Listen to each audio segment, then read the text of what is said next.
ప్రయోజోగి psychiatrist Vijayawada. నమస్తే doctor గారు. ఇప్పుడు మేము చూసిన దాంట్లో కాన్పు తర్వాత కొంతమంది స్త్రీలు అంటే ప్రసవం అయ్యాక విచిత్రంగా ప్రవర్తిస్తారు.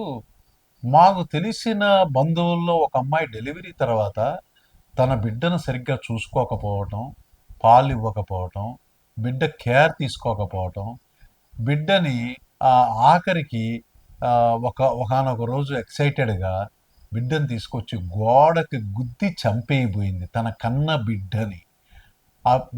వెంటనే చుట్టూ బంధువులు ఆపారు. అదృష్టవశాత్తు ఆ బిడ్డ బతికింది. ఇలా కన్న బిడ్డల్ని చంపే తల్లులు కూడా ఉంటారా అనే ఆశ్చర్యం మాకు కలుగుతూ ఉంది. అసలు ఇది ఎలా జరుగుతుందండి అని ఒక అతను అడిగాడు. కాన్పు తర్వాత కొంతమంది స్త్రీలు రకరకాల మానసిక సమస్యలకి లోనయ్యే అవకాశం ఉంది. ముఖ్యంగా 3 రకాలు. మెటర్నల్ బ్లూస్ అంటే కాన్పు తర్వాత కొద్దిపాటి డిప్రెషన్ లక్షణాలు కలిగి ఉంటారు. మెటర్నల్ బ్లూస్ ఇది కొంత శాతం ఎక్కువ ఉంటుంది.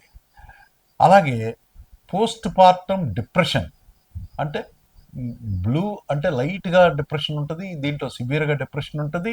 అలాగే పోస్ట్ పార్టమ్ సైకోసిస్, డెలివరీ తర్వాత కలిగే ఉన్మాదకరమైన పరిస్థితి. ఈ పరిస్థితి దరిదాపుగా మనకు 0.1 0.2 ఆ పర్సెంటేజ్ ఆఫ్ దీంట్లో డెలివరీల్లో మనకు కనిపిస్తుంటుంది. అతి అరుదుగా తక్కువగానే కనిపిస్తూ ఉంటుంది, కానీ ప్రమాదకరమైంది కాబట్టి జాగ్రత్తగా ఉండాల్సిన బాధ్యత మనకుంది. దీన్ని పిరిపరల్ సైకోసిస్ అంటాము.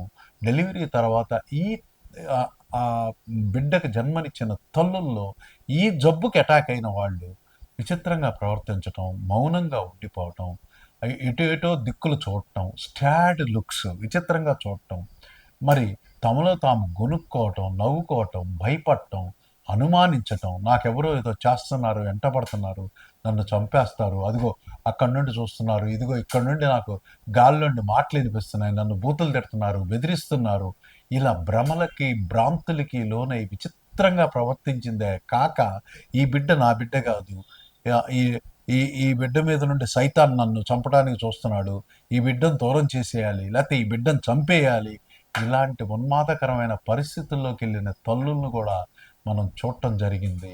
ఇలాంటి పరిస్థితి వచ్చినప్పుడు వెంటనే ప్రిఫరల్ సైకోసిస్ డయాగ్నోస్ చేయడమే కాక ఆ తల్లిని హాస్పిటల్లో ఉంచి ఇమీడియట్గా చికిత్స ప్రారంభిస్తే సైకోఫార్మకాలజీ చికిత్స చేయడమే కాకుండా అవసరమైన స్థితిలో మిగతా ట్రీట్మెంట్లు కూడా అంటే ఈసీటీ, కౌన్సిలింగ్, ఇతరత్ర చికిత్సలు చేసి ఆ తల్లి నార్మల్ అయ్యాక మళ్ళీ ఆ తల్లిని బిడ్డని మళ్ళీ ఒకటి చేయటం అనేది ఒక గోల్గా లక్ష్యంగా మానసిక వైద్యుడు వైద్య చికిత్స చేయటం అనేది జరుగుతూ ఉంది.